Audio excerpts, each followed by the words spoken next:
ಹಾಗಂತ ನಾವು ಕೂಲಿ ಮಾಡ್ಬೇಕಾ? ತಪ್ಪೇನು? ನಾನು BA ಓದಿದ್ದೀನಿ ಗೊತ್ತಾ? ನಾನು MA ಓದಿದ್ದೀನಿ. ನಾನು ಫುಲ್ಲು ವೆಟ್ಟಾಗಿದೆ, ಸೀಮೆಣ್ಣೆ ಕ್ಯಾನ್ಗೆ ನೀರು ಹಾಕಿ ನಾನು ಸೀಮೆಣ್ಣೆ ಸುರ್ಕೊಂಡಂಗೆ ಮಾಡ್ತೀನಲ್ವಾ, ಮಾಡಿದಾಗ ನಾನು ವೆಟ್ಟಾಗಿದ್ದೀನಿ. ಅಪ್ಪು ಸರ್ ಬಂದು ನನ್ನನ್ನು ತಪ್ಕೋತಾರೆ. ಆವಾಗ ಆ ಉಪ್ಪಿನಕಾಯಿ ಬರಣಿ ಕೊಟ್ಟು ಏನೋ ಇದು ಅಂತ ಹೇಳಿದಾಗ ನಮ್ಮ ಅಮ್ಮ ಉಪ್ಪಿನಕಾಯಿ ಚೆನ್ನಾಗಿ ಮಾಡ್ತಾರೆ, ಸೊ ಇದೇ ಒಂದು ಬಿಸ್ನೆಸ್ ಮಾಡೋಣ ಅನ್ಕೊಂಡು ಈಗ ನಾನು ಸೆಲ್ಫ್ ಎಂಪ್ಲಾಯ್ಡ್ ಆಗಿದ್ದೀನಿ ಅಂತ. ಗಾಂಧಿ ಬಜಾರಲ್ಲಿ ಒಂದು ಸ್ವೀಟ್ ಅಂಗಡಿ ಇದೆ.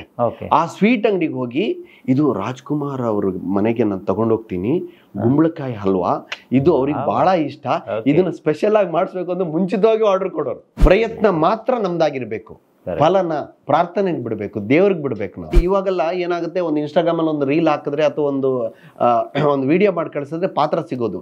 ಆವಾಗ ಹಾಗಿಲ್ಲ, ನಾವು ಹೋಗಿ ನಾವಲ್ಲಿ ಪರ್ಫಾರ್ಮೆನ್ಸ್ ಕೊಡ್ಬೇಕು, ಅಭಿನಯ ಮಾಡ್ಬೇಕು, ಡೈಲಾಗ್ಸ್ ಗಳು ಹೇಳ್ಬೇಕು, ಈ ತರ ಎಲ್ಲ ಇತ್ತು. ಆ ಸುಸೈಡ್ ಅಟೆಂಪ್ಟ್ ಬಂದಾಗ ಅಪ್ಪು ಸರ್ ಬಂದು ಅವ್ನ ಗೈಡ್ ಮಾಡಿ, ನೀ ನಾರ್ಮಲ್ ಬಾ, ಇದು ಯಾವುದು ಅಲ್ಲ, ನಾನು MA ಓದೋ, ನಾನು ಕಾರ್ ಡ್ರೈವಿಂಗ್ ಮಾಡ್ತಾ ಇದ್ದೀನಿ ಅನ್ನೋ ಒಂದು ಮೆಸೇಜ್ ಇದೆಯಲ್ಲ, ಅದು ಅದ್ಭುತವಾದ. ಅಪ್ಪು ಸರ್ದೊಂದು ನಂಬರ್ ಇತ್ತು, ಫೋನ್ ಮಾಡಿದೆ, ಸರ್ ಇಲ್ಲಿ ಮನೆ ಒಳಗಡೆ ಇಮಿಡಿಯೇಟ್ ಒಂದು ಫೋನ್ ಕೊಟ್ಟು ಅಲ್ಲಿ ಒಳಗಡೆ ಅವ್ನು ಇನ್ವಿಟೇಷನ್ ತಗೊಂಡ್ಬಂದಿದ್ದಾನೆ, ಅಲ್ಲಿ ಒಳಗಡೆ ಕಳಿಸು ಅಂತ. ನೀನ್ ಫಿಕ್ಸ್ ನಿರಂಜನ್, ಈ ಪಿಕ್ಚರ್ ನಾವು ಮಾಡೋದು ಎಷ್ಟು ಕನ್ಫರ್ಮ್, ನೀನ್ ಇದ್ರಲ್ಲಿ ಆಕ್ಟ್ ಮಾಡೋದು ಅಷ್ಟೇ ಫಿಕ್ಸ್ ನಿರಂಜನ್. ನನ್ಗೆ ಅಡ್ಡವ್ರು ಬರ್ತಾ ಇದ್ರೆ ಕಾಲಿಗೆ ಬೀಳ್ಬೇಕು ಅಂತ, ನನ್ ಕಾಲಿಗೆ ಬೀಳಕ್ ಆಗ್ತಾ ಇಲ್ಲ, ಅಂದ್ರೆ ಕೈಯಲ್ಲಿ ಸೈಕಲ್ ಇದೆ, ಹಿಂದೆ ಉಪ್ಪಿನಕಾಯಿ ಬರಣಿ ಇದೆ. ಅಣ್ಣ ಅದೇ ಪರವಾಗಿಲ್ಲ, ಚೆನ್ನಾಗಿ ಮಾಡ್ತಾ ಇದ್ದೀರಿ ಅಂತ ಪಾಪ ಬೆನ್ ತಟ್ಟಿ ಹೋದ್ರು. ಶೂಟಿಂಗ್ ಟೈಮಲ್ಲಿ ನಾವು ಮಧ್ಯ ಕುತ್ಕೊಂಡು ಮಾತಾಡ್ತಾ ಇದ್ವಿ ಜನರಲ್ ಆಗಿ. ಅಷ್ಟೊಳಗೆ ನನ್ಗೆ ಗೊತ್ತಾಗ್ಬಿಡ್ತು, ಸಿನಿಮಾನ ಒಂದನ್ನೇ ನಂಬ್ಕೊಂಡ್ರೆ ಬದುಕೋದು ಕಷ್ಟ ಅಂತ. ನನ್ನ ಲೈಫಿನ ಪ್ರಥಮ ಬ್ರೇಕ್ ಕೊಟ್ಟಿರೋದೇ ಆಕಾಶ. ಅತ್ಯಂತ ದೊಡ್ಡ ಸತ್ಯ ಯಾವುದು ಅಂದರೆ ಜೀವನದಲ್ಲಿ ಅನುಭವವೇ ಅತ್ಯಂತ ದೊಡ್ಡ ಸತ್ಯ. ಪ್ರಿಯ ವೀಕ್ಷಕರೇ ನಮಸ್ಕಾರ. ಕಾರ್ಯಕ್ರಮವನ್ನು ನೋಡಿ ಸುಮ್ಮನಾಗಬೇಡಿ, ನಮ್ಮ ವಾಹಿನಿಯನ್ನ ಸಬ್ಸ್ಕ್ರೈಬ್ ಮಾಡ್ಕೊಳ್ಳಿ. ಸಬ್ಸ್ಕ್ರೈಬ್ ಮಾಡಿ ಪ್ಲೀಸ್. ಈ ಭಾಗ್ಯಕ್ಕೆ ಮೂಲ ಪುರುಷ ನನ್ನ ಕಾರಣಕರ್ತರು ನಮ್ಮ ಗುರುಗಳು ವಿ ಮನೋಹರ್ ಸರ್. ಯಾಕಂದ್ರೆ ಮನೋಹರ್ ಸರ್ಗೆ ರಾಜ್ಕುಮಾರ್ ಫ್ಯಾಮಿಲಿ ಬಹಳ ಆಪ್ತವಾಗಿತ್ತು, ಬಿಕಾಸ್ ಆಫ್ ಜನ್ಮದ ಜೋಡಿ ಅಂತ ಒಂದು ಸೂಪರ್ ಹಿಟ್ ಸಿನಿಮಾ ಕೊಟ್ಟವರು. ಸೊ ಆವಾಗ ಪ್ರತಿ ವರ್ಷ ನಾವು ಅಣ್ಣವ್ರ ಮನೆಗೆ ಹೋಗ್ತಾ ಇದ್ವಿ. ಅದು ಬಹಳ ಸ್ಪೆಷಲ್. ಹೆಂಗಂತಂದ್ರೆ ಮನೋರಣ್ಣ ಏಪ್ರಿಲ್ 24 ಬಂತು ಅಂದ್ರೆ ಗಾಂಧಿ ಬಜಾರಲ್ಲಿ ಒಂದು ಸ್ವೀಟ್ ಅಂಗಡಿ ಇದೆ. ಆ ಸ್ವೀಟ್ ಅಂಗಡಿಗೆ ಹೋಗಿ ಇದು ರಾಜ್ಕುಮಾರ್ ಅವ್ರ ಮನೆಗೆ ನಾನು ತಗೊಂಡೋಗ್ತೀನಿ, ಗುಂಬಳಕಾಯಿ ಹಲ್ವಾ, ಇದು ಅವ್ರಿಗೆ ಬಹಳ ಇಷ್ಟ, ಇದನ್ನ ಸ್ಪೆಷಲ್ ಆಗಿ ಮಾಡಿಸ್ಬೇಕು ಅಂತ ಮುಂಚಿತವಾಗಿ ಆರ್ಡರ್ ಕೊಡೋರು. ಮನೋರಣ್ಣ ಅವ್ರಿಗೆ ಅವ್ರವ್ರ ಅವರಿಬ್ಬರ ಅಂಡರ್ಸ್ಟ್ಯಾಂಡಿಂಗ್ ಅದು ಬಹಳ ಪ್ರೀತಿ. ಸೊ ಅಲ್ಲಿ ನಾವು ಮುಂಚಿನ ದಿವಸ ನಾವ್ ಏನ್ ದೇವಸ್ಥಾನಕ್ಕೆ ಹೋಗ್ತೀವೋ, ಈಗ ಬೆಳಿಗ್ಗೆ ಬೇಗ ಎದ್ದು ಏಪ್ರಿಲ್ 24ಕ್ಕೆ ಏನ್ ಹೋಗ್ತೀವಿ, ಬೆಳಿಗ್ಗೆ ಬೇಗ ಎದ್ದು 6 ಗಂಟೆಗೆ ನಾವೆಲ್ಲ ಸ್ನಾನ ಮಾಡ್ಕೊಂಡು ಮನೋರಣ್ಣ, ಬಿಕಾಸ್ ಅವರಿಂದ ನಾವು ಹೋಗಕ್ ಅವಕಾಶ ಆಯ್ತು. ಇಲ್ಲಾಂದ್ರೆ ಅಷ್ಟು ದೊಡ್ಡ ಮನೆಯವ್ರಿಗೆ ಸಾವಿರಾರು ಜನ ಅಲ್ಲಿ ಹೊರಗಡೆ ನಿಂತಿರುವಾಗ್ಲೂ ನಾವು ಒಳಗಡೆ ಹೋಗುವಂತ ಭಾಗ್ಯ ನಮ್ಗೆ ಸಿಗ್ತಾ ಇತ್ತು. ದಟ್ ಈಸ್ ಬಿಕಾಸ್ ಆಫ್ ಮನೋರಣ್ಣ. ಸೀದಾ ಮನೋರಣ್ಣನ ಜೊತೆಲಿ ಹೋಗ್ತಾ ಇದ್ವಿ. ಆ ಗುಂಬಳಕಾಯಿ ಹಲ್ವಾ ತಗೊಂಡು ಹೋಗೋರು. ತಗೊಂಡು ಹೋದ ತಕ್ಷಣ ಅಮ್ಮವ್ರು ಬರೋರು, ಪಾರ್ವತಮ್ಮವ್ರು. ಅದಕ್ಕಂದ್ರೆ ಇವರೆಲ್ಲ ಗೊತ್ತಿರೋದು, ಇವ್ರು ಸ್ವೀಟ್ ತಗೊಂಡ್ಬಂದಿದ್ದೀರಾ ಅನ್ನೋರು, ಅಂದ್ರೆ ಈ ಸ್ವೀಟ್ ತಿನ್ಸ್ಬಿಡ್ತಾರೆ ಅಂತ ಅಂದ್ರೆ, ಬಿಕಾಸ್ ಆರೋಗ್ಯದ ಕಾಳಜಿಗೋಸ್ಕರ ಅವರು ಹೇಳೋರು ಅಮ್ಮ ಅಂತ. ಇವ್ರು ಸ್ವಲ್ಪ ಅದನ್ನ ಬ್ಯಾಲೆನ್ಸ್ ಮಾಡೋರು. ಆಮೇಲೆ ಅಣ್ಣವ್ರು ಸ್ನಾನ ಮಾಡ್ಕೊಂಡು ಫ್ರೆಶ್ ಆಗಿ ಆ ವೈಟ್ ಅಲ್ಲಿ ಅದೊಂಥರ ಪ್ರಭೆ, ಅದನ್ನ ನೀವು ನೇರವಾಗಿ ನೋಡಿದೀರಾ? ಅಯ್ಯೋ ನೋಡಿದಲ್ಲ, ಅದನ್ನ ಫೀಲ್ ಮಾಡಿದ್ವಿ. ಆ ಪ್ರಭೆ ಅದು ಹಾಗೆ ಬರುವಾಗ ಬನ್ನಿ ಅಂತ ಅವ್ರದ್ದೊಂದು ಸ್ಟೈಲ್ ಇದೆ, ಪ್ರೀತಿಯಿಂದ ಕರೆದು ಬನ್ನಿ ಅಂತ ಕರೆದಾಗ ಮನೋರಣ್ಣ ಏನಕ್ಕೆ ಇದೆಲ್ಲ ತರಕ್ ಹೋದ್ರಿ ಅಂತ ಹೇಳ್ಬಿಟ್ಟು ಈಗ ತಗೊಂಡು, ಇದು ಸರಿಯಾದ ಜಾಗಕ್ಕೆ ಸೇರ್ತಾ ಇದೆ ಅಂತ ಮನೋರಣ್ಣಂಗೆ ಅವ್ರು ತಿನ್ಸೋರು ಫಸ್ಟಿಗೆ. ಪಾಪ ಮನೋರಣ್ಣನ ತಿನ್ಸುವಾಗ ಪಕ್ಕದಲ್ಲಿ ನಾವಿರ್ತೀವಲ್ಲ, ಅಣ್ಣವ್ರು ನಮಗೂ ತಿನ್ಸಿದ್ರೆ ಚೆನ್ನಾಗಿರೋದು ಅಂತ ನಮ್ಗಂದ್ರೆ ಅದು ಒಂದು ಸಿನಿಮಾದ ಒಬ್ಬ ದೇವಪುರುಷ ಅವರು. ಸೊ ಆ ಒಂದು ಫೀಲ್ ಇರುವಾಗ ಆಮೇಲೆ ಇದ್ಯಾರು ಅಂತ ಪಕ್ಕದ ನನ್ನ ಶಿಷ್ಯ ಅಂತ ಹಾಗೆ ನಮ್ಗೂ ತಿನ್ಸೋರು. ಸೊ ಅಂದ್ರೆ ಅವ್ರು ಅಷ್ಟು ಇದು ಅಂದ್ರೆ ಅದೊಂದು ವ್ಯಕ್ತಿತ್ವ ಬೇರೆ. ಈಗ ಮನೋರಣ್ಣಗೆ ತಿನ್ಸಿದಾಗ ನಮ್ಗೂ ತಿನ್ಸೋರು, ನಮ್ಗ ಆ ಒಂದು ಆನಂದ. ಅವರು ಹುಟ್ಟಿದ ದಿವಸ ನಮ್ಗೆ ಇನ್ನೊಂದು ವಿಶೇಷ ಏನಂದ್ರೆ ಆ ದಿವಸ ನನ್ನ ಬರ್ಡೇ ಕೂಡ ಏಪ್ರಿಲ್ 24 ನಾನು ಹುಟ್ಟಿದ ದಿವಸ ಕೂಡ. ಬಟ್ ಅದು ಅವ್ರಿಗೆಲ್ಲ ಅದು ಗಮನಕ್ಕೆ ತರ್ತಾ ಇಲ್ಲ. ರಾಘವಣ್ಣಂಗ್ ಗೊತ್ತಿತ್ತು, ರಾಘವೇಂದ್ರ ರಾಜ್ಕುಮಾರ್ ಸರ್ ಗೊತ್ತಿತ್ತು, ಅಪ್ಪು ಸರ್ ಗೊತ್ತಿತ್ತು ಅಷ್ಟೇ. ಸೊ ಆ ದಿನನು ಅವ್ರ ಕೈಯಿಂದ ನಾವು ಸ್ವೀಟ್ ತಿನ್ನೋ ಒಂದು ಭಾಗ್ಯ ನೋಡಿ, ಅದು ಒಂದು ಪುಣ್ಯ. ಸರ್ ಹೆಂಗಿರ್ತಿತ್ತು ಸರ್ ಡಾಕ್ಟರ್ ರಾಜ್ಕುಮಾರ್ ಅವರ ಮನೆ ಒಳಗಡೆ ಹೆಂಗಿರ್ತಾ ಇತ್ತು ಆ ಸಮಯದಲ್ಲಿ ಅವ್ರು ಇದ್ದಾಗ? ಈಗ ಕೆಲವೊಂದಿಷ್ಟು ನಿರ್ದೇಶಕರುಗಳು ನಿಂತಿರೋರಂತೆ, ಕೆಲವೊಂದು ಪುಸ್ತಕಗಳನ್ನ ಓದ್ತಾ ಇರೋರಂತೆ, ಇದನ್ನೆಲ್ಲ ನಾವು ಕೇಳಿದ್ವಿ. ಸೊ ಕೆಲವೊಂದು ಮೇಕಿಂಗ್ ಸ್ಟೋರಿಗಳನ್ನು ಮಾಡುವಾಗ ಅದನ್ನೆಲ್ಲ ಕೇಳಿದ್ವಿ. ನೀವು ಹೋದಾಗ ಅಬ್ಸರ್ವ್ ಮಾಡಿರೋ ರೀತಿಲಿ ಅವ್ರ ಮನೆ ವೈಬ್ರೇಷನ್ಗಳೆಲ್ಲ ಯಾವ ರೀತಿ ಇತ್ತು ಅಂತ? ಅದು ಅದ್ಭುತ ಸರ್. ಅಂದ್ರೆ ಅದು ಅಲ್ಲಿ ಮನೆ ಒಳಗಡೆ ಪ್ರವೇಶ ಆಯ್ತು ಅಂದ್ರೆ ಅವ್ರ ಮನೆಯವರು ಬೇರೆಯವರು ಅನ್ನೋ ಆ ಭಾವನೆನೇ ಇರ್ತಾ ಇರ್ಲಿಲ್ಲ.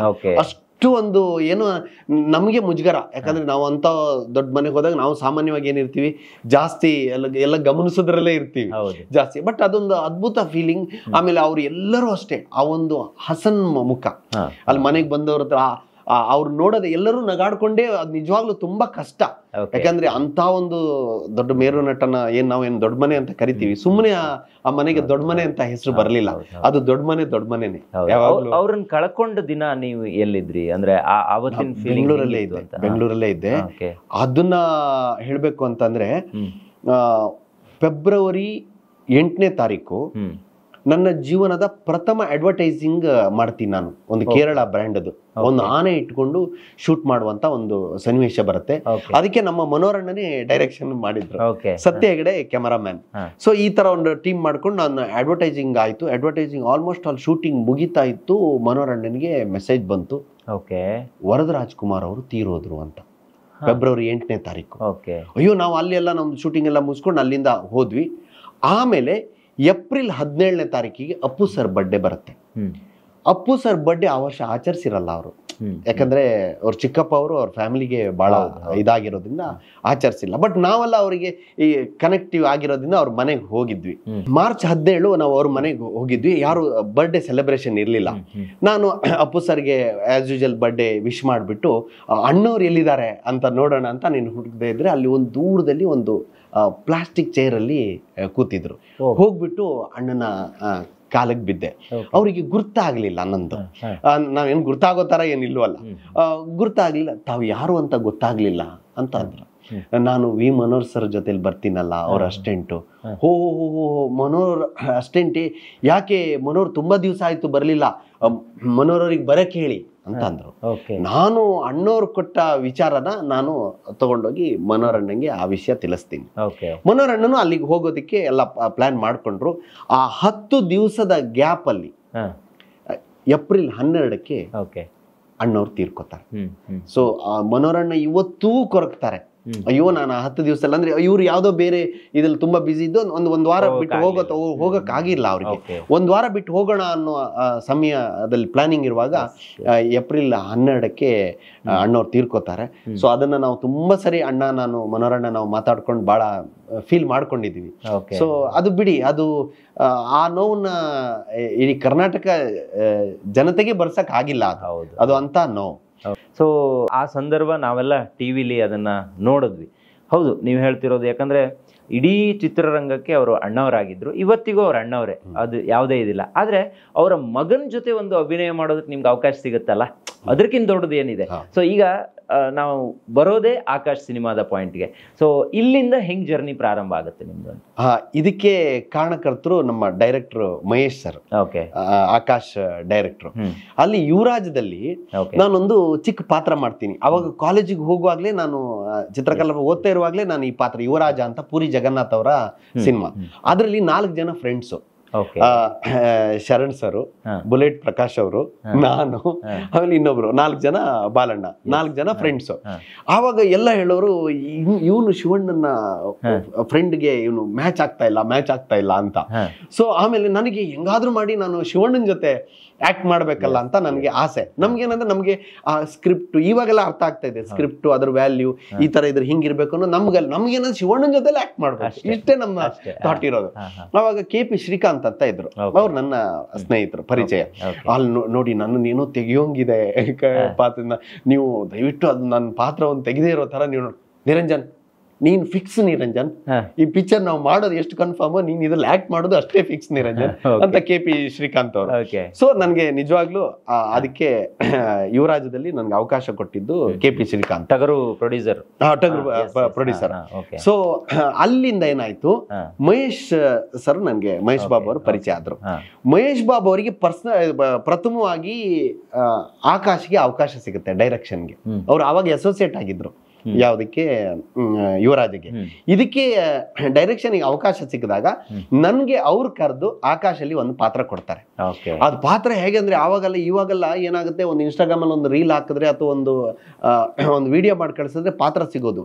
ಆವಾಗ ಹಾಗಿಲ್ಲ, ನಾವು ಹೋಗಿ ನಾವು ಅಲ್ಲಿ ಪರ್ಫಾರ್ಮೆನ್ಸ್ ಕೊಡ್ಬೇಕು, ಅಭಿನಯ ಮಾಡ್ಬೇಕು, ಡೈಲಾಗ್ಸ್ ಗಳು ಹೇಳ್ಬೇಕು, ಈ ತರ ಎಲ್ಲ ಇತ್ತು. ಸೊ ಆವಾಗ ಮಹೇಶ್ ಸರ್ ಏನ್ ಮಾಡಿದ್ರು, ರಾಘಣ್ಣ ಅವ್ರಿಗೆ ಹೇಳಿದ್ರು. ರಾಘಣ್ಣ ಅವ್ರಿಗೆ ಹೇಳಿ, ಆ ಹುಡುಗ ಥಿಯೇಟರ್ ಆರ್ಟಿಸ್ಟು, ಅವನಿಗೆ ಈ ಪಾತ್ರ ಸೂಟ್ ಆಗುತ್ತೆ ನೋಡಿ. ಆಮೇಲೆ ಫಸ್ಟ್ ರಾಘಣ್ಣ ಅವ್ರನ್ನ ಭೇಟಿ ಆದೆ. ರಾಘಣ್ಣ ಅವ್ರು ನಾನು ಓಕೆ ಮಾಡಿದ್ರು. ಆಮೇಲೆ ಅಪ್ಪು ಸರ್ ಶೂಟಿಂಗ್ ನಡೀತಾ ಇತ್ತು, ಆ ಶೂಟಿಂಗ್ ಸ್ಪಾಟ್ಗೆ ಹೋದೆ. ಇವ್ರು ಏನ್ ಮಾಡಿದ್ರು, ದೊಡ್ಡದಾಗಿ ಬಿಲ್ಡಪ್ ಮಾಡಿದ್ರು, ಅವ್ನು ಥಿಯೇಟರ್ ಆರ್ಟಿಸ್ಟು ಹಂಗೆ ಹಿಂಗೆ ಅಂತ. ನಾನು ಹೋಗಿ ಅಪ್ಪು ಸರ್ ಫಸ್ಟ್ ಭೇಟಿ ಆದಾಗ ಅವ್ರು ನನ್ಗೆ ಖುಷಿ ಆಯ್ತು, ನೀವು ಥಿಯೇಟರ್ ಆರ್ಟಿಸ್ಟ್ ಆಗಿರೋದ್ರಿಂದ ನಮ್ಗೆ ಒಳಗಡೆಯಿಂದ ಅವಕಾಶ ಸಿಕ್ಕಿರೋದೇ ಹೆಚ್ಚು. ಆ ಖುಷಿಲೇ ನಾವು ತೇಲ್ತಾ ಇದ್ವಿ. ಅವ್ರು ನೋಡಿದ್ರೆ ನಮ್ಮನ್ನು ಹೊಗಳ್ತಾರೆ. ಥಿಯೇಟರ್ ಆರ್ಟಿಸ್ಟ್ ಅಂದ್ರೆ ಅಷ್ಟು ಪ್ರೀತಿ ಇದೆ, ನಾನು ಅಬ್ಸರ್ವ್ ಮಾಡಿದ್ದೀನಿ. ಥಿಯೇಟರ್ ಆರ್ಟಿಸ್ಟ್ ಅಂದ್ರೆ ಅಷ್ಟು ಗೌರವ. ಸೊ ಅಲ್ಲಿಂದ ಅವಕಾಶ ಆಯ್ತು. ಅದು ಬಂದು ಸುಬ್ರಹ್ಮಣ್ಯ ನಗರದಲ್ಲಿ ಅದೊಂದು 3 ಹಾದಿ ಕೂಡುವ ಜಾಗದಲ್ಲಿ ಅದು ಶೂಟಿಂಗ್ ಆಗಿದ್ದು. ನಾನು ಸೀಮೆಣ್ಣೆ ಸುರ್ಕೊಂಡು ಇದ್ ಮಾಡುವಂಥದ್ದು. ಬೆಳಿಗ್ಗೆ ಐ ಥಿಂಕ್ 8:30-9 ಗಂಟೆ. ಅದು ಆ ಎಕ್ಸಾಜರೇಷನ್ ಅಲ್ಲಿ ನಾನು ಆ ಒಂದು ನನ್ನನ್ನು ಕಳೆದು ನಾನು ಆಕ್ಟ್ ಮಾಡಿದಾಗ ನನಗೆ ಇವಾಗ್ಲೂ ನೆನಪಿದೆ, ನಾನು ಫುಲ್ ವೆಟ್ ಆಗಿದೆ. ಸೀಮೆಣ್ಣೆ ಕ್ಯಾನ್ಗೆ ನೀರ್ ಹಾಕಿ ನಾನು ಸೀಮೆಣ್ಣೆ ಸುರ್ಕೊಂಡಂಗೆ ಮಾಡ್ತೀನಲ್ವಾ, ಮಾಡಿದಾಗ ನಾನು ವೆಟ್ ಆಗಿದ್ದೀನಿ. ಅಪ್ಪು ಸರ್ ಬಂದು ನನ್ನನ್ನು ತಪ್ಕೋತಾರೆ, ತುಂಬಾ ಚೆನ್ನಾಗಿ ಮಾಡಿದ್ರಿ ನಿರಂಜನ್, ವೆರಿ ನೈಸ್ ಅಂತ. ಎಷ್ಟೊತ್ತು ತಗೊಂಡಿದ್ರಿ ಸರ್ ಅದು? ಅಂದ್ರೆ ಅದು ಏನಾಗುತ್ತೆ, ಅದು 3-4 ಅದ್ರ ನಾನು ಒಂದೇ ಟೇಕ್ ತಗೊಂಡ್ರೆ ಅದು ಕ್ಲೋಸ್ ಅಪ್ ಬೇರೆ ಬೇರೆ ಆಂಗಲ್ಸ್ ಗಳಲ್ಲಿ ಬರುತ್ತಲ್ಲ. ಸೊ ಅದಕ್ಕೆ ತಕ್ಕಂಗೆ ಏನು, ನಾನು ಪ್ರತಿ ಸರಿ ಮಾಡುವಾಗ್ಲೂ ನಾನು ಅದನ್ನ ಇದು ಮಾಡಿ ಅನುಭವಿಸ್ಕೊಂಡು ನಾನು ಮಾಡಿದೆ. ಬಟ್ ಆ ಒಂದು ಸಿಚುವೇಶನ್ ಅಲ್ಲಿ ಅಪ್ಪು ಸರ್ ಬಂದು ನನ್ನ ತಪ್ಕೋತಾರೆ. ಸೊ ನನ್ನ ಲೈಫಿನ ಪ್ರಥಮ ಬ್ರೇಕ್ ಕೊಟ್ಟಿರೋದೇ ಆಕಾಶ್. ಆಕ್ಚುಲಿ ಆ ಸೀನು ಎಂತ ಪಾಪ್ಯುಲರ್ ಅಂದ್ರೆ, ಇವತ್ತು ನಾನು 7-8 ಪಿಕ್ಚರ್ ಹೀರೋ ಆಗಿದ್ದೀನಿ. ನಾನು ಪೆಟ್ರೋಲ್ ಬಂಕ್ಗೆ ಪೆಟ್ರೋಲ್ ಹಾಕಕ್ಕೂ ಹೋದ್ರೆ, ಸರ್ ಆಕಾಶಲ್ಲಿ ನಿಮ್ಗೆ ಚೆನ್ನಾಗಿತ್ತು ಸರ್ ಅಂತ. ಸೊ ನಾನು ಹೀರೋ ಆಗಿರೋದು ಅದು ಯಾವ್ದು ಜನ ಗಮನಿಸ್ತಲ್ಲ. ಬಟ್ ಆಕಾಶಲ್ಲಿ ಅಪ್ಪು ಸರ್ ಜೊತೆ ಆಕ್ಟ್ ಮಾಡಿರೋದನ್ನೇ ಜನ ಗಮನಿಸ್ತಾರೆ. ಬಿಕಾಸ್ ಅದು ಎಷ್ಟು ಮಿಲಿಯನ್ ವ್ಯೂಸ್ ಹೋಗಿದೆ ಅನ್ನೋದು ನನಗೆ ಇದುವರೆಗೆ ಅದು ಗೊತ್ತಿಲ್ಲ. ಅದು ಯಾಕಂದ್ರೆ 100 ಜನರ ಮೊಬೈಲ್ ಅಲ್ಲಿ ಹರಿದಾಡ್ತಾ ಇದ್ದಾರೆ. 1 ವಾರದ ಹಿಂದೆನೂ ಯಾರೊಬ್ರು ಕಳ್ಸಿದ್ದಾರೆ. ಸೊ ಅಂದ್ರೆ ಅಷ್ಟು ಇವಾಗ್ಲೂ ಅದು ಅಷ್ಟು ಫ್ರೆಶ್ ಆಗಿದೆ. ಸೊ ಆಮೇಲೆ ಅದು ಒಂದೇ ದಿನದಲ್ಲಿ ಆಗಿದ್ದ, ಅದು ಒಂದೇ ದಿನ. ಅದ್ರಲ್ಲಿ ವಾಪಸ್ ಇನ್ನೊಂದ್ಸಲ ಬರ್ತಿರಲ್ಲ ನೀವು, ಎಲ್ಲ ಸಕ್ಸಸ್ ಆಗಿ ಏನೋ ಸೈಕಲ್ ಏನೋ ಹಿಡ್ಕೊಂಡು ಬರ್ತಿರಲ್ಲ. ಅದು ಎಂತ ಅದ್ಭುತ ಸೀನ್ ಅಂದ್ರೆ, ಒಬ್ಬ ಫ್ರಸ್ಟ್ರೇಟೆಡ್ ಯುವಕ ಡಿಗ್ರಿ ಆಗಿ ಎಲ್ಲಾ ಇದ್ದು ಕೆಲಸ ಸಿಗದೆ ಇದ್ದಾಗ ಅವನು ಒಂದು ಸುಸೈಡ್ ಅಟೆಂಪ್ಟ್ ಗೆ ರೀಚ್ ಆಗ್ತಾನೆ. ಇದು ಸಾಮಾನ್ಯ ಯಾವುದೇ ಯುವಕನ ಮನಸ್ಸಲ್ಲಿ ಬರುವ ಒಂದು ಭಾವನೆ. ಆ ಸುಸೈಡ್ ಅಟೆಂಪ್ಟ್ ಬಂದಾಗ ಅಪ್ಪು ಸರ್ ಬಂದು ಅವನ್ ಗೈಡ್ ಮಾಡಿ, ನೀನ್ ನಾರ್ಮಲ್ ಬಾ, ಇದು ಯಾವುದು ಅಲ್ಲ, ನಾನು MA ಓದೋ, ನಾನು ಕಾರ್ ಡ್ರೈವಿಂಗ್ ಮಾಡ್ತಾ ಇದ್ದೀನಿ ಅನ್ನೋ ಒಂದು ಮೆಸೇಜ್ ಇದೆಯಲ್ಲ, ಅದು ಅದ್ಭುತವಾದ ಮೆಸೇಜು. ಆಕ್ಚುಲಿ ಸಾವಿರಾರು ಜನಕ್ಕೆ, ಲಕ್ಷಾಂತರ ಜನಕ್ಕೆ ಅದೊಂದು ಎನರ್ಜಿ ಆಯ್ತು, ಒಂದು ಟಾನಿಕ್ ಆಯ್ತು. ಅದು ಆ ಪಾತ್ರ ನನ್ಸಿರೋದು ನನ್ನ ಭಾಗ್ಯ. ಇನ್ನೊಂದ್ಸರಿ ನಾನು ಸೈಕಲ್ ಬರ್ಬೇಕಾದ್ರೆ ಉಪ್ಪಿನಕಾಯಿ ಮಾರ್ತೀನಿ ಅದಲ್ಲಿ.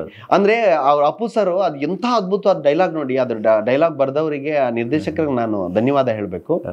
ಅವಾಗ ಆ ಉಪ್ಪಿನಕಾಯಿ ಬರಣಿ ಕೊಟ್ಟು, ಏನೋ ಇದು ಅಂತ ಹೇಳಿದಾಗ, ನಮ್ಮಮ್ಮ ಉಪ್ಪಿನಕಾಯಿ ಚೆನ್ನಾಗಿ ಮಾಡ್ತಾರೆ, ಸೊ ಇದೇ ಒಂದು ಬಿಸ್ನೆಸ್ ಮಾಡೋಣ ಅನ್ಕೊಂಡು ಈಗ ನಾನು ಸೆಲ್ಫ್ ಎಂಪ್ಲಾಯ್ಡ್ ಆಗಿದ್ದೀನಿ ಅಂತ.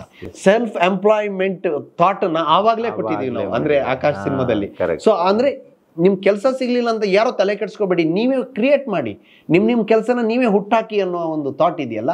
ಸೊ ಅದು ಆವಾಗ ಉಪ್ಪಿನಕಾಯಿ ಕೊಡ್ತೀನಿ. ಆ ತಗೊಂಡು ಹೋಗುವಾಗ ಅದು ಫೈಟಿಗೆ ಲೀಡ್ ಆಗುತ್ತೆ, ಅವ್ರ ಕೈಯಿಂದ ಅದು ಬಿದ್ದು ಒಡೆದೋಗುತ್ತೆ ಆವಾಗ. ಸೊ ಅದು ಅಲ್ಲಿಗೆ ಅದು ಇಮೋಷನಲಿ ಫೈಟಿಗೆ ಲೀಡ್ ಆಗುತ್ತೆ ಈ ಸಿಚುವೇಶನ್. ಇಲ್ಲಿ ಒಂದು ನನ್ಗೆ ಹೇಳಕ್ಕೆ, ಈ ಶೂಟಿಂಗ್ ನಡೆದಿರೋದು ಆ ಸೈಕಲ್ ಅಲ್ಲಿ ಬರ್ಬೇಕಾದ ಸದಾಶಿವ ನಗರದಲ್ಲಿ. ಅಲ್ಲಿ ಒಂದು ಗಣೇಶ ದೇವಸ್ಥಾನ ಇದೆ. ಅಣ್ಣವರು ಪ್ರತಿದಿನ ಬೆಳಿಗ್ಗೆ ಆ ದೇವಸ್ಥಾನಕ್ಕೆ ಬರ್ತಾರೆ. ನಾನು ಸೈಕಲ್ ಹಿಡ್ಕೊಂಡು ಹಿಂಗ್ ನಿಂತಿದ್ದೀನಿ, ಅದ್ ಹಿಂದೆ ಉಪ್ಪಿನಕಾಯಿ ಬರಣಿ ಕಟ್ಟಿದ್ದಾರೆ. ಸೊ ಅಣ್ಣವ್ರು ಬರ್ತಾ ಇದ್ದಾರೆ. ಅಣ್ಣವ್ರು ಬರ್ತಾ ಇದ್ದಂಗೆ ಆ ಸೆಟ್ಗೆ ಫುಲ್ಲು ಕಳೆ ಶೂಟಿಂಗ್ ಸ್ತಬ್ಧ. ಬಂದ್ರು ನಾನು ಸೈಕಲ್ ಹಿಡ್ಕೊಂಡಿದೀನಿ, ನನ್ಗೆ ಅಣ್ಣವ್ರು ಬರ್ತಾ ಇದಾರೆ, ಕಾಲಿಗೆ ಬೀಳ್ಬೇಕು ಅಂತ ನನ್ಗೆ ಕಾಲಿಗೆ ಬೀಳಕ್ ಆಗ್ತಾ ಇಲ್ಲ. ಅಂದ್ರೆ ಕೈಯಲ್ಲಿ ಸೈಕಲ್ ಇದೆ, ಹಿಂದೆ ಉಪ್ಪಿನಕಾಯಿ ಬರಣಿ ಇದೆ. ಅಣ್ಣ ಅದೇ ಪರವಾಗಿಲ್ಲ, ಚೆನ್ನಾಗಿ ಮಾಡ್ತಾ ಇದ್ದೀರಿ, ಚೆನ್ನಾಗಿ ಮಾಡ್ತಾ ಇದೀರಿ ಅಂತ ಪಾಪ ಬೆನ್ ತಟ್ಟಿ ಹೋದ್ರು. ಇದೆಲ್ಲ ನನ್ನ ಲೈಫಲ್ಲಿ ಮರೆಯಕ್ಕೆ ಆಗದೆ ಅಂತ ಅದ್ಭುತ ಕ್ಷಣಗಳು. ಇವಾಗೆಲ್ಲ ಆಗಿದ್ರೆ ನಾವು ಕೆಲವೊಂದ್ಸಲ ಕೆಲವೊಬ್ರನ್ನ ಅಬ್ಸರ್ವ್ ಮಾಡ್ತಾ ಇರ್ತೀವಿ, ಮಾತಾಡ್ಸೋದೇ ಇಲ್ಲ ಆ ರೇಂಜ್. ಅಣ್ಣವ್ರು ನೋಡಿ ಎಷ್ಟು ಡೌನ್ ಟು ಅರ್ತ್ ಅಂದ್ರೆ, ನಿಮ್ಮನ್ನು ಬಂದು ಒಂದು ಸಣ್ಣ ರೋಲ್ ನೀವು ಮಾಡಿರೋದು, ಆದ್ರೆ ನಿಮ್ಮನ್ನು ಬಂದು ಬೆನ್ ತಟ್ಟಿದ್ದಾರೆ, ಚೆನ್ನಾಗಿ ಮಾಡ್ತಿದ್ದಾರೆ ಅಂದ್ರೆ ಅವ್ರ ಅಬ್ಸರ್ವೇಷನ್ ಎಷ್ಟು ಚೆನ್ನಾಗಿರ್ಬೇಕು, ಪ್ರತಿಯೊಬ್ಬರನ್ನ ಹುರಿದುಂಬಿಸುವಂತ ಕೆಪಾಸಿಟಿ ಅವ್ರ ಹತ್ರ ಎಷ್ಟು ಇರ್ದಿರ್ಬೇಕಲ್ವಾ, ಅದು ಬೇಕಲ್ಲ, ಅದಿಲ್ಲ ಅಂದ್ರೆ ಸಾಧ್ಯ ಇಲ್ಲ. ಈಗ ಇನ್ನೊಂದು ಕೇಳೋದು, ಆ ಸಂದರ್ಭದಲ್ಲೆಲ್ಲ ಶೂಟಿಂಗ್ ನಡೀತಿರ್ಬೇಕಾದ್ರೆ ಸುತ್ತಮುತ್ತ ಜನಗಳು ತುಂಬಾ ಸೇರ್ತಿದ್ರ ಅಥವಾ ಹೆಂಗೆ ಅಂತ? ಇದ್ರು ಜನ ತುಂಬಾ ಸೇರ್ತಾ ಇದ್ರು. ಈಗ ಅಥವಾ ಅಣ್ಣವರಲ್ಲೆಲ್ಲ ಬರ್ತಿದಾರೆ ಅಂದ್ರೆ ಇವಾಗೆಲ್ಲ ನಾವು ನೋಡ್ತಿರಲ್ಲ, ಸೆಲೆಬ್ರಿಟಿಗಳು ಬಂದ್ರು ಅಂದ್ರೆ ಸಿಕ್ಕಾಪಟ್ಟೆ ಜನ ಸೇರ್ಬಿಡ್ತಾರೆ. ಆವಾಗ್ಲೂ ಹಂಗೆ ಇತ್ತ ನಿಮ್ ಶೂಟಿಂಗ್? ಹಾಗೆ ಇತ್ತು. ಆಮೇಲೆ ನಾರ್ಮಲ್ ಆಗಿತ್ತು. ಇವಾಗ ಅದ್ ಏನೋ ಗೊತ್ತಿಲ್ಲ, 4 ಜನರ ಮಧ್ಯದಲ್ಲಿ ಬರ್ತಾರೆ, ಅದೇನೋ ನನ್ಗೆ ಅದ್ರ ಬಗ್ಗೆ ಅಷ್ಟು ಪ್ಲಸ್ ಮೈನಸ್ ಬಗ್ಗೆ ನಾನು ಮಾತಾಡೋದಕ್ಕಿಂತ ಹೆಚ್ಚಾಗಿ, ಸೊ ಅವರೆಲ್ಲ ಏನಂದ್ರೆ ಫ್ಯಾಮಿಲಿ ತರ ಇರೋರು. ಈಗ ನಮ್ಮ ಬಸವ ಶೂಟಿಂಗ್ ಅಲ್ಲಿ ನಟ್ಕಲಪ್ಪ ಸರ್ಕಲ್ ಅಲ್ಲಿ ಒಂದು ಸೆಟ್ ಹಾಕಿ ನಡೀತಾ ಇತ್ತು. ನಡೀತಾ ಇರ್ಬೇಕಾದ್ರೆ ಅಪ್ಪು ಸರ್ಗೆ ಅಲ್ಲೆಲ್ಲೋ ಜಯನಗರದಲ್ಲಿ ಒಂದು ಒಳ್ಳೆ ಬಿರಿಯಾನಿ ಇದ್ದೊಂದು ಜಾಗ ಇತ್ತು.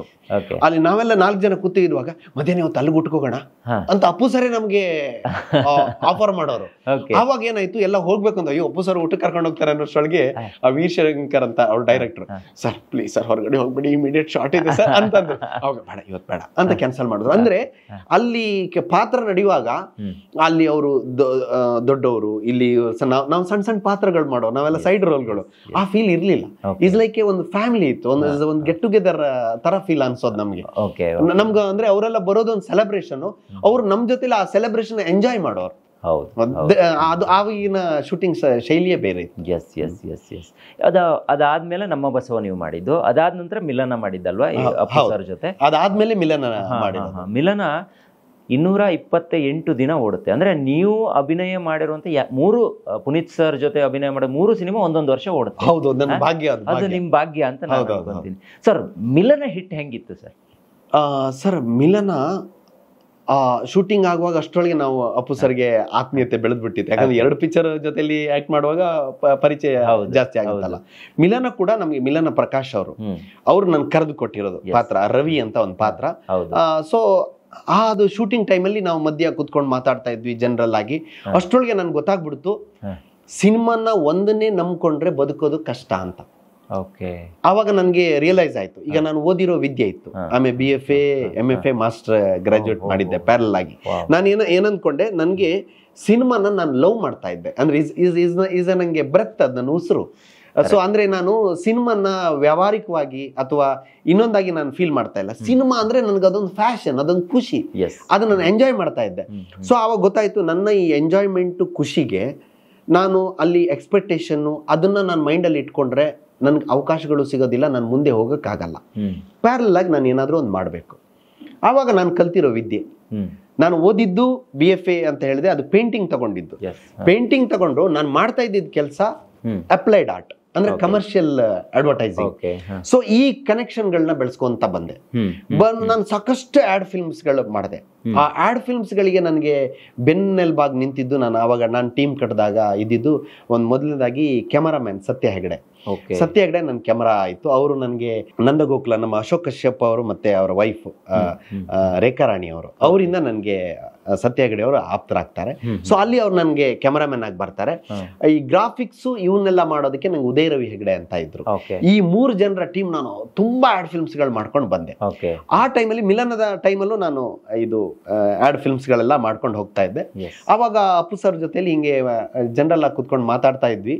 ಅದು ಯಾವ್ದೋ ಒಂದು ಅಪಾರ್ಟ್ಮೆಂಟ್ ಶೂಟಿಂಗ್, ಅದು ನನಗೆ ಈ ಅಪಾರ್ಟ್ಮೆಂಟ್ ಯಾವ್ದಂತ ನೆನಪಾಗ್ತಾ ಇಲ್ಲ. ನಿರಂಜನ್ ಮತ್ತೆ ಈ ಸಿನಿಮಾ ಬಿಟ್ಟು ಜೀವನಕ್ಕೆ ಏನ್ ಮಾಡ್ತಾ ಇದ್ದೀರಿ ಅಂತ ಹಿಂಗೆ ಕೇಳಿದ್ರು. ಸೊ ಕೇಳಿದಾಗ, ಸರ್ ನಾನು ಅಡ್ವರ್ಟೈಸಿಂಗ್ ಏಜೆನ್ಸಿ ಮಾಡ್ಕೊಂಡಿದ್ದೀನಿ, ಸಣ್ಣ ಪುಟ್ಟ ಆ್ಯಡ್ಗಳೆಲ್ಲ ಮಾಡ್ತಾ ಇದ್ದೀನಿ ಅಂತ ಅಂದ್ರು. ಸಣ್ಣ ಪುಟ್ಟ ಆ್ಯಡ್ ಅಂದರೆ ಅದೇ ಸರ್, ಸಣ್ಣ ಪುಟ್ಟದೆಲ್ಲ ಅಡ್ವರ್ಟೈಸಿಂಗ್ ಎಲ್ಲ ಇದು ಮಾಡ್ತೀನಿ ನಾನು, ಇದು ಅದು ಇದು ಅಂತ ಒಂದಿಷ್ಟು ಆ್ಯಡ್ ಕಂಪನಿಗಳ ಹೆಸರೆಲ್ಲ ಹೇಳಿದೆ. ಯೂನಿಟ್ ಹಾಕೋದಪ್ಪ ಸಣ್ಣದಾಗಿ, ಲೈಟು ಕ್ಯಾಮರಾ ಇವೆಲ್ಲ. ನನಗೆ ಜೋರು ನಗು ಬಂತು. ನಾನು ಸಣ್ಣ ಪುಟ್ಟ ಆ್ಯಡ್ ಮಾಡೋ, ನಾನು ಯೂನಿಟಾ ಅಂತ ಅಂದ್ಕೊಂಡು ನಾನು ನಗಾಡಿದೆ. ಯಾಕಪ್ಪ, ನಾನು ದುಡ್ಡು ಕೊಡ್ತೀನಿ, ನೀನು ಯೂನಿಟ್ ಹಾಕು, ಆದ್ರೆ ನನ್ಗೆ ಸ್ವಲ್ಪನೇ ವಾಪಸ್ ಕೊಡು ಅಂತ ಅಂದ್ರು. ಸರ್ ಬೇಡ ಸರ್ ಅಂತ, ಹಾಕು, ನಾನು ಸೀರಿಯಸ್ ಆಗಿ ಹೇಳ್ತೀನಿ, ಕೊಡು ಮಾತ್ರ, ನೀನು ಏನೇನು ನಿನ್ಗೆ ಅಡ್ವರ್ಟೈಸಿಂಗ್ ಏನೇನು ಎಕ್ವಿಪ್ಮೆಂಟ್ ಬೇಕೋ ಎಲ್ಲ ನೀನೇ ಮಾಡು, ನಿನ್ಗೆ ನಾನು ಮಾಡಿಸ್ಕೊಡ್ತೀನಿ, ನೀನು ನಂಗೆ ಸ್ವಲ್ಪವಾಗಿ ಅದನ್ನ ವಾಪಸ್ ಕೊಡು ಮಾತ್ರ ಅಂತ ಅಂದ್ರು. ಸೊ ನನ್ಗೇನಂತಂದ್ರೆ ಇಷ್ಟು ದೊಡ್ಡ ಮನೆಯವರು ಇಷ್ಟು ನನಗೆ 3 ಪಿಕ್ಚರ್ ನನ್ನ ಜೊತೆಲಿ ಆಕಾಶ್ ನಮ್ಮ ಬಸವ ಮಿಲನ ಹಿಂಗ್ ಮಾಡ್ಕೊಂಡು ಹೋಗ್ತಾ ಇದ್ದೀನಿ. ಸೊ ಇವ್ರ ಜೊತೆಲಿ ಏನಾದ್ರು ನಾನು ವ್ಯವಹಾರಿಕವಾಗಿ ಏನಾದ್ರು ಕನೆಕ್ಟ್ ಆದ್ರೆ ಎಲ್ಲೋ ನಂಗೆ ಸರಿಯಾಗಿ ನಡ್ಕೊಳಕ್ಕಾಗ್ಲಿಲ್ಲ, ಕೊಡಕ್ಕಾಗಿಲ್ಲ ಅಂದ್ರೆ ಸಂಬಂಧ ಕೆಟ್ಟೋಗುತ್ತೆ ಅಂತ ಅಂದ್ಕೊಂಡು ನಾನು ಅದನ್ನ ಮಾಡಿಲ್ಲ. ಸೊ ಮಿಲನನೇ ನಾನು ಕ್ಯಾರೆಕ್ಟರ್ ಆರ್ಟಿಸ್ಟ್ ಆಗಿ ಮಾಡಿದ್ದೆ ನನ್ನ ಕೊನೆಯ ಸಿನಿಮಾ. ಮಿಲನ ಆಗ್ತಾ ಇದ್ದಂಗೆ ನಾನು ಹೀರೋ ಆಗ್ತೀನಿ. ನೆಕ್ಸ್ಟ್ ಜಾಲಿ ಡೇಸ್. ಆ ಜಾಲಿ ಡೇಸಿಗೆ ಆಡಿಯೋ ರಿಲೀಸ್ ಕೂಡ ಅಪ್ಪು ಸರೇ ಬಂದ್ ಮಾಡ್ತಾರೆ. ಇದು ವಿಶೇಷ. ಒಂದು ಸಲ ನೀವು ಅಪ್ಪು ಸರ್ನ ಇಲ್ಲ ಅನ್ನೋದನ್ನ ನೆನ್ಸ್ಕೊಂಡ್ರೆ ನಿಮ್ಗೆ ಯಾವ ರೀತಿ ಭಾವುಕತೆ ಆಗುತ್ತೆ ಅಂತ? ಅದು ತುಂಬಾ ಕಷ್ಟ ಸರ್, ತುಂಬಾ ಕಷ್ಟ. ಅದು ಆಕ್ಚುಲಿ ಕೋವಿಡ್ ಟೈಮಲ್ಲಿ ನಾನು ಬ್ರೀಜಾದಲ್ಲಿ ಹಿಂದ್ಗಡೆ ಹೋಗ್ತಾ ಇದ್ದೆ, ಅವರು ಚಾಲುಕ್ಯದ ಹತ್ರ ಮುಂದೆ ಹೋಗ್ತಾ ಇದ್ರು. ಅಪ್ಪು ಸರ್ ಗಾಡಿ ನನ್ಗೆ ಗೊತ್ತಿತ್ತಲ್ವಾ, ಗೊತ್ತಿದ್ದಾಗ 3 ಗಾಡಿ ಮುಂದೆ ಇತ್ತು. ನಾನು ಹೇಗಾದ್ರೂ ಮಾಡಿ ಹೋಗಿ ಒಂದ್ಸರಿ, ಆ ಟೈಮಲ್ಲಿ ತುಂಬಾ ಗ್ಯಾಪ್ ಆಗ್ಬಿಟ್ಟಿತ್ತು. ಸೊ ಗ್ಯಾಪ್ ಆಗಿದ್ದಾಗ ನಾನು ಹೋಗಿ ವಿಶ್ ಮಾಡಂದ್ರೆ ಅದು ರಪ್ಪ ಗಾಡಿ ಆ ಕಡೆ ಹೋಯ್ತು, ನನ್ಗೆ ಈ ಕಡೆ ಹೋಗ್ಬೇಕಾಗಿತ್ತು, ಮಿಸ್ ಆಯ್ತು ಸರ್. ನಾನು ತುಂಬಾ ಟೈಮ್ ಆಯ್ತು, ಅಂದ್ರೆ ಆ ಟೈಮಲ್ಲಿ ಅವ್ರನ್ನ ಭೇಟಿ ಆಗಕ್ಕೆ ಆಗ್ಲಿಲ್ಲ. ತೀರೋದ ಟೈಮಲ್ಲೇ ನಾನು ಅಲ್ಲಿ ಹೋಗಿ ನೋಡಿರೋದು ಅಷ್ಟೇ. ಕಳ್ಕೊಂಡ ದಿನ ನಿಮ್ಗೆ ಈಗ ಯಾವುದೇ ಒಬ್ಬ ವ್ಯಕ್ತಿ ಆದರೂ ಜೊತೆಗಿದ್ದಾಗ ನಮ್ಗೆ ಅದರ ಅನುಭವ ಗೊತ್ತಾಗಲ್ಲ. ನಾವು ಯಾವಾಗ ಅವನ್ನ ಕಳ್ಕೊಂತೀವಿ ಅವಾಗ ಅದರ ಅನುಭವಗಳು ಜಾಸ್ತಿ ಆಗ್ತಾ ಹೋಗುತ್ತೆ. ಇವ್ರು ಇರಬೇಕಿತ್ತು ಅಂತ ನಿಮ್ಗೆ ಆ ಥರ ತುಂಬ ಸಲ ಅನಿಸಿದ್ಯಾ ಸರ್? ಅನ್ಸಿದೆ. ಆಕ್ಚುಲಿ ನಾನು ಯಾವುದೋ ಇನ್ನೊಂದು ಸಿನಿಮಾ ಮಾಡಬೇಕಿತ್ತು, ಆ ಸಿನಿಮಾ ಆಗಿಲ್ಲ. ಆಕ್ಚುಲಿ ನಾನೊಂದು ಇನ್ವಿಟೇಷನ್ ತಗೊಂಡು ಹೋಗ್ತೀನಿ. ಓಕೆ. ಆವಾಗ ರಿಲಯನ್ಸ್ ಕಮ್ಮಿ ಫೋನ್ ಇದ್ದಿದ್ದಲ್ಲ, ಆವಾಗ ಇಟ್ಕೊಂಡಿದ್ದೆ, 500 ರೂಪಾಯಿ ಫೋನ್ ಇಟ್ಕೊಂಡಿದ್ವಿ. ಆವಾಗ ಮನೆ ಒಳಗಡೆ ನನಗೆ ಅಲ್ಲಿ ಬಿಡ್ಲಿಲ್ಲ ಇನ್ವಿಟೇಷನ್ ಕೊಡಕ್ ಹೋದಾಗ. ಅಪ್ಪು ಸರ್ದೊಂದು ನಂಬರ್ ಇತ್ತು, ಫೋನ್ ಮಾಡಿದೆ. ಸರ್ ಇಲ್ಲಿ ಮನೆ ಒಳಗಡೆ ಇಮಿಡಿಯೇಟ್ ಅವ್ನು ಫೋನ್ ಕೊಟ್ಟು ಅಲ್ಲಿ ಒಳಗಡೆ ಅವ್ನು ಇನ್ವಿಟೇಷನ್ ತಗೊಂಡ್ಬಂದಿದ್ದಾನೆ, ಅಲ್ಲಿ ಒಳಗಡೆ ಕಳಿಸು ಅಂತ. ಸೊ ಅಪ್ಪು ಸರ್ ಆ ಥರ ಕ್ಯಾರೆಕ್ಟರ್ ಅವರು.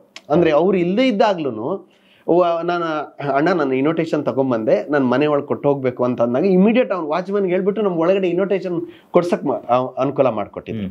ಸೊ ಅಂತ ವ್ಯಕ್ತಿ. ಬಹುಶಃ ಇವತ್ತು ನಿಮ್ಮ 31 ಡೇಸ್ ಸಿನಿಮಾ ರಿಲೀಸ್ಗೆ ಬಂದು ನಿಂತಿದೆ. ಈ ಸಂದರ್ಭದಲ್ಲಿ ಅಪ್ಪು ಸರ್ ಇದ್ದಿದ್ರೆ ನಿಮ್ಗೆ ಯಾವ್ಯಾವ ಬಗೆಯಲ್ಲಿ ಹೆಲ್ಪ್ ಆಗಬಹುದಿತ್ತು ಅಂತ ನಾನು ಯೋಚನೆ ಮಾಡ್ತಾ ಇದ್ದೆ, ಅಲ್ವಾ ಸರ್? ಖಂಡಿತ ಖಂಡಿತ ಖಂಡಿತ. ಅಂದ್ರೆ ಆಸ್ ಯೂಶುವಲ್ ನಾನು ಅಂದ್ರೆ ಹೋಗ್ಬಿಟ್ಟು ಒಂದು ಅಣ್ಣ ನಾನು ಸಿನಿಮಾ ಮಾಡಿದೀನಿ, ಒಂದು ಬೈಟ್ ಕೊಡಿ ಅಥವಾ ನನ್ಗೊಂದು ವಿಷಸ್ ಹೇಳಿ, ಈ ತರ ಕೇಳ್ತಾ ಇದ್ನಿ. ಇದೊಂದು ನನ್ನ ಜೀವನದಲ್ಲಿ ಒಂದು ಅನುಭವ ನಡೀತು. ಹೆಬ್ಬಾಳದಲ್ಲಿ ಶೂಟಿಂಗ್ ನಡೀತಾ ಇದ್ದು. ಆವಾಗ ನಾನು ಆಕ್ಚುಲಿ ಜಾಲಿ ಡೇಸ್ಗಿಂತ ಮೊದಲು ನಾನು ಇನ್ನೊಂದು ಸಿನಿಮಾ ಮಾಡ್ಬೇಕಾಗಿತ್ತು, ಬಲರಾಮ್ ಅಲಿಯಾಸ್ ಬಲ್ಲಿ ಅಂತ. ಆ ಪಿಕ್ಚರು ಮುಹೂರ್ತಕ್ಕೆ ಸಿಚುವೇಶನ್ಗೆ ಅಪ್ಪು ಸರ್ ಕರೆಯೋಣ ಅಂತ. ಸೊ ಅಲ್ಲಿಗೆ ಹೋಗಿ ನಾನು ಅಣ್ಣ ನಾನೊಂದು ಸಿನಿಮಾಗೆ ಹೀರೋ ಆಗ್ತಾ ಇದ್ದೀನಿ.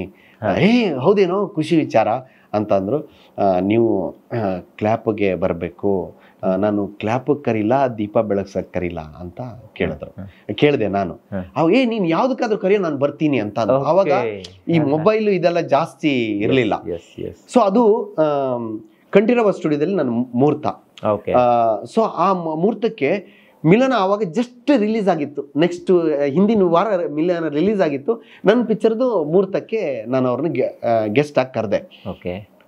ನೋಡಿ ಎಷ್ಟು ಟೈಮ್ ಸೆನ್ಸ್. ಈಗ ನಾನೊಬ್ಬ ಸ್ಮಾಲ್ ಆರ್ಟಿಸ್ಟ್, ನಾನು ಹೀರೋ ಆಗ್ತೀನಿ ಅಂತ ಹೋದಾಗ ಅವ್ರು ಅವಾಯ್ಡ್ ಮಾಡ್ಬೋದಾಗಿತ್ತು, ಏನ್ ಬೇಕಾದ್ರೂ ಹೇಳ್ಬೋದಾಗಿತ್ತು. ಅವ್ರು ಕರೆಕ್ಟ್ ಟೈಮ್ ಬಂದು ನನಗೆ ಕ್ಲಾಪ್ ಮಾಡೋದು. ಸೊ ಅದು ನನ್ನ ಬ್ಯಾಡ್ ಲಕ್, ಅದು ಕಾರಣಾಂತರದಿಂದ ಆಗ್ಲಿಲ್ಲ ಆ ಸಿನಿಮಾ. ಬಟ್ ಅವ್ರು ಬಂದು ನನಗೆ ವಿಶ್ ಮಾಡಿ ಹೋದ್ರು. ಸೊ ಈ ಅವರ ಒಂದು ಆ ಪ್ರೀತಿ, ಆಮೇಲೆ ಒಬ್ಬರನ್ನ ಹತ್ರ ಇಟ್ಕೊಳ್ಳೋದು, ಆ ಒಂದು ಕನೆಕ್ಟ್ ಮಾಡೋ ರೀತಿ ಇದೆಯಲ್ಲ, ಅದು ಅದ್ಭುತ. ಅದು ಬಿಡಿ, ನಾವು ಅದಕ್ಕೆ ಯಾರಿಗೂ ಕಂಪೇರ್ ಮಾಡಕ್ ಆಗಲ್ಲ ಅಷ್ಟೇ. ಅವರು ಇವಾಗ್ಲೂ ನಾನು ಈ ಸಿನಿಮಾದಲ್ಲಿ ಕೂಡ ಪ್ರಥಮವಾಗಿ ಅವ್ರದ್ದು ಫೋಟೋ ಹಾಕಿದ್ದೀನಿ. ಯಾಕಂದ್ರೆ ಇಸ್ ಮೈ, ನನ್ಗೆ ನಗುವಿನ ಒಡೆಯ ಅಂತ ಹಾಕ್ಬಿಟ್ಟು ನಾನು ಅವ್ರದ್ದು ಒಂದು ಫೋಟೋನ ಫಸ್ಟ್ ನಂದೆಲ್ಲ ಬರುವಾಗ ಥ್ಯಾಂಕ್ಸ್ ಕಾರ್ಡ್ ಹಾಕೋದು ಅಪ್ಪು ಸರ್ದು ಹಾಕಿದ್ದೀನಿ. ಯಾಕಂದ್ರೆ ದಟ್ ಈಸ್ ಮೈ, ನಮ್ಮ ಹತ್ರ ಅಷ್ಟೇ ಮಾಡಕ್ ಸಾಧ್ಯ ಇರೋದು, ನಮ್ಮ ಪ್ರೀತಿ ತೋರ್ಸಕ್ಕೆ ಆಗೋದು. ಹಾಗಾಗಿ ಅದನ್ನ ಮಾಡಿದ್ವಿ. ಈಗ 31 ಡೇಸ್ ಸಿನಿಮಾ ಯಾವಾಗ ರಿಲೀಸ್ ಡೇಟ್ ಫಿಕ್ಸ್ ಆಗಿರೋದು, ಯಾವಾಗ ತೆರೆ ಮುಂದೆ ಬರಬೇಕು ಅಂತ ಯೋಚನೆ ಮಾಡಿದ್ದೀರಾ? ಈಗ ಮುಂದಿನ ತಿಂಗಳು ಆಗಸ್ಟ್ ಅಲ್ಲಿ ಬರಬೇಕು ಅಂತ ಎಲ್ಲ ಪ್ರಿಪರೇಷನ್ ಮಾಡಿದೀನಿ. ಅದಕ್ಕೆ ತಕ್ಕ ಪೂರ್ವ ತಯಾರಿಗಳು ನಡೀತಾ ಇದೆ. ಇದು 31 ದಿವಸದಲ್ಲಿ ನಡೆಯುವ ಒಂದು ಪ್ರೇಮ ಕತೆ. ಇವತ್ತಿನ ಜನರೇಷನ್ ಹುಡುಗರು ಎಲ್ಲ ನಾವೇ ಮಾಡ್ತೀವಿ, ಎಲ್ಲ ನಮ್ಗೆ ಗೊತ್ತಿದೆ, ನಮ್ಗೆ ಗೊತ್ತಿಲ್ಲದೆ ಇರೋದು ಏನೂ ಇಲ್ಲ ಅನ್ನೋ ಏನ್ ಥಾಟ್ ಇದೆ. ಏನು ನಾವು ಗೂಗಲ್ ಹೊಡೆದ್ರೆ ಇದ್ರ ಬಗ್ಗೆ ಮಾಹಿತಿ ಬರುತ್ತೆ, ಇದರಲ್ಲಿ ಹೊಡೆದ್ರೆ ನಂಗೆ ಮಾಹಿತಿ ಬರುತ್ತೆ. ಇದು ಜೀವನ ಆಗಕ್ ಸಾಧ್ಯ ಇಲ್ಲ. ಅದು ಕೇವಲ ಮಾಹಿತಿ ಮಾತ್ರ ಆಗಿರುತ್ತದೆ. ಅತ್ಯಂತ ದೊಡ್ಡ ಸತ್ಯ ಯಾವುದು ಅಂದರೆ ಜೀವನದಲ್ಲಿ ಅನುಭವವೇ ಅತ್ಯಂತ ದೊಡ್ಡ ಸತ್ಯ. ಆ ಅನುಭವ ಆಗೋದು ಗೂಗಲ್ ಇಂದ ಅನುಭವ ಆಗೋದಿಲ್ಲ. ಗೂಗಲ್ ಇಂದ ಇನ್ಫಾರ್ಮೇಶನ್ ಸಿಗ್ಬಹುದು. ಯಾವುದನ್ನೇ ಆಗ್ಲಿ ಅದು ಅನುಭವಕ್ಕೆ ಬಂದಾಗ ಮಾತ್ರ ಅದು ನಿಜವಾದ ಒಂದು ಶಕ್ತಿ ಆಗಕ್ಕೆ ಸಾಧ್ಯ. ಸೊ ಈ ನನ್ನ 31 ಡೇಸದಲ್ಲಿ ಅನುಭವ ಕೊಟ್ಟಿದ್ದೀನಿ. ಅಂದ್ರೆ ಎಲ್ಲ ಏನ್ ಅನ್ಕೋತಾರೆ, ನನ್ಗೆ ಗೊತ್ತಿದೆ, ನಾನು ಆಯ್ಕೆ ಮಾಡ್ಕೋತೀನಿ. ಈಗ ಒಂದು ಮದುವೆ ಆಗ್ಬೇಕಾದ್ರೂ ಎಸ್ ನನ್ಗೆ ಅವ್ರಿಗೆ ಮ್ಯಾಚ್ ಆಗ್ಬೇಕು, ಮ್ಯಾಚ್ ಆಗಿಲ್ಲ ಅಂದ್ರೆ ಮದುವೆ ಆಗಕ್ಕಾಗೋದಿಲ್ಲ. ಮದುವೆ ಆದ್ಮೇಲೆ ನಾವು ಡೈವರ್ಸ್ ಆಗ್ತೀವಿ, ಅದು ಸರಿ ಹೊಂದೋದಿಲ್ಲ. ನಾವು ಮುಂಚಿತವಾಗಿ ತಿಳ್ಕೊಬೇಕು ಅನ್ನೋದು 30 ವರ್ಷದ ನಂತರದನ್ನ ಇವಾಗಲೇ ಯೋಚನೆ ಮಾಡಕ್ ಹೋದಾಗ ಪ್ರಾಬ್ಲಮ್ ಆಗುತ್ತೆ. ಈ ಕ್ಷಣದಲ್ಲಿ ನಾವು ಬದುಕಕ್ಕೆ ಯಾವಾಗ ನಾವು ಅಭ್ಯಾಸ ಮಾಡ್ತೀವೋ, ಈ ಕ್ಷಣನ ಎಂಜಾಯ್ ಮಾಡೋದಕ್ಕೆ ನಾವು ಯಾವಾಗ ಶುರು ಮಾಡ್ತೀವೋ, ಆವಾಗ ಪ್ರತಿ ಕ್ಷಣವೂ ಅದ್ಭುತ ಬದುಕಾಗಿರುತ್ತೆ. ಅದು ನಾನು ಹೇಳಕ್ ಹೊಟ್ಟಿದ್ದೀನಿ. ಈಗ ಇವಾಗಲೇ ಡೌಟ್, ನನ್ಗೂ ಅವನಿಗೆ ಮ್ಯಾಚ್ ಆಗ್ಲಿಲ್ಲ ಅಂದ್ರೆ 4 ವರ್ಷ ಆದ್ಮೇಲೆ ನಮ್ಗೆ ಡೈವರ್ಸ್ ಆಗ್ಬಹುದು. ಅದನ್ನ ಯಾಕೆ ಯೋಚನೆ ಮಾಡ್ತೀರಾ? ಇವಾಗ ಬದುಕದ್ ಕಲೀರಿ. ನಿಮ್ಮ ಜೀವನದಲ್ಲಿ ಒಬ್ರು ತುಂಬಾ ಇಷ್ಟ ಆಗುವ ವ್ಯಕ್ತಿ ಇರ್ತಾನೆ, ಅವನು ಎಷ್ಟು ದಿವಸ ನಿಮ್ಗೆ ಇಷ್ಟವಾಗಿ ಇರ್ತಾನೆ ಅಂತ ನೀವು ಯಾವತ್ತೂ ಪ್ರೆಡಿಕ್ಟ್ ಮಾಡಕ್ ಆಗೋದಿಲ್ಲ. ಇದು ನನ್ನ ಅಭಿಪ್ರಾಯ. ಹುಡುಗ ಆಗಿರ್ಲಿ, ಹುಡುಗಿ ಆಗಿರ್ಲಿ, ಅಥವಾ ಪ್ರಕೃತಿ ಡಿಸೈಡ್ ಮಾಡತ್ತೆ. ನಮ್ಮ ಒಬ್ಬ ವ್ಯಕ್ತಿ ನಮ್ಮ ಜೊತೆಲಿ ಇಷ್ಟು ವರ್ಷ ಇರಬೇಕು, ಇಷ್ಟು ದಿನ ಇರಬೇಕು, ಇಷ್ಟು ನಿಮಿಷ ಇರಬೇಕು, ಇಷ್ಟು ಸೆಕೆಂಡ್ ಇರಬೇಕು ಅಂತ ಪ್ರಕೃತಿ ಡಿಸೈಡ್ ಮಾಡೋದು. ನಾವು ಡಿಸೈಡ್ ಮಾಡಕ್ ಸಾಧ್ಯವೇ ಇಲ್ಲ. ನಮ್ಗೆ ತುಂಬಾ ಇಷ್ಟವಾಗಿರೋರು ಇರ್ತಾರೆ, ಆ ವ್ಯಕ್ತಿ, ಅವನ ನಾವು ಬೇಗ ಕಳ್ಕೊಂಡ್ಬಿಡ್ತೀವಿ. ಅದು ನಮ್ಗೆ ನಾವು ಪ್ರೆಡಿಕ್ಟ್ ಮಾಡಕ್ ಆಗೋದಿಲ್ಲ. ಆಮೇಲೆ ಅದು ಕಳ್ಕೊಳ್ಳೋದು ಅವ್ರು ತೀರು ಹೋಗ್ಬೇಕಂತಾನೆ ಇರೋದಿಲ್ಲ, ಅಥವಾ ಇನ್ನೊಂದಾಗ್ಬೇಕಿಲ್ಲ. ಅವ್ನ ಮಧ್ಯದಲ್ಲಿ ನಮ್ಗೆ ಯಾವ್ದು ಮಿಸ್ಅಂಡರ್ಸ್ಟ್ಯಾಂಡಿಂಗ್ ಬರ್ಬೋದು, ಯಾವುದೋ ಒಬ್ಬ ಮಧ್ಯವರ್ತಿ ಹೇಳೋ ಒಂದು ಮಾತು ನಮ್ಮಿಬ್ಬರನ್ನ ದೂರ ಮಾಡ್ಬೋದು. ಜೀವನದಲ್ಲಿ ನಾವು ಒಬ್ಬೊಬ್ರು ನೋಡ್ಲಿಕ್ಕೆ ಆಗದೆ ಇರುವಾಗ ಮಾಡ್ಬೋದು. ನಾವು ಅವನ ಜೊತೆಲಿ ಸೇರೋದೇ ಇಲ್ಲ, ಅವನೊಬ್ಬ ದುಷ್ಟ ಅಂತ ಇರೋ ವ್ಯಕ್ತಿ ಕೂಡ ಯಾವುದೋ ಒಬ್ಬ ವ್ಯಕ್ತಿಯಿಂದ ಅವನು ನಮ್ಮ ಆತ್ಮೀಯ ಮಿತ್ರ ಆಗ್ಬಹುದು. ಯಾವುದನ್ನು ಪ್ರೆಡಿಕ್ಟ್ ಮಾಡಕ್ ಆಗೋದಿಲ್ಲ. ನಾವು ಎಲ್ಲವುದನ್ನ ಮುಂಚಿತವಾಗಿ ಪ್ರೆಡಿಕ್ಟ್ ಮಾಡಿ ನನ್ನ ಇಷ್ಟ ಪ್ರಕಾರ ನನ್ನ ಜೀವನವನ್ನು ತಗೊಂಡೋಗ್ತೀನಿ ಅಂದಾಗ ಪ್ರತಿಯೊಂದು ಸಮಸ್ಯೆ ಆಗಿ ಕಾಣುತ್ತೆ. ಪ್ರಯತ್ನ ಮಾತ್ರ ನಮ್ದಾಗಿರ್ಬೇಕು, ಫಲನ ಪ್ರಾರ್ಥನೆಗೆ ಬಿಡಬೇಕು, ದೇವ್ರಿಗೆ ಬಿಡಬೇಕು. ಆವಾಗ ಮಾತ್ರ ನಾವು ನಮ್ಮ ಜೀವನವನ್ನ ಸುಗಮವಾಗಿ ಸಾಗಿಸಕ್ಕೆ ಸಾಧ್ಯ.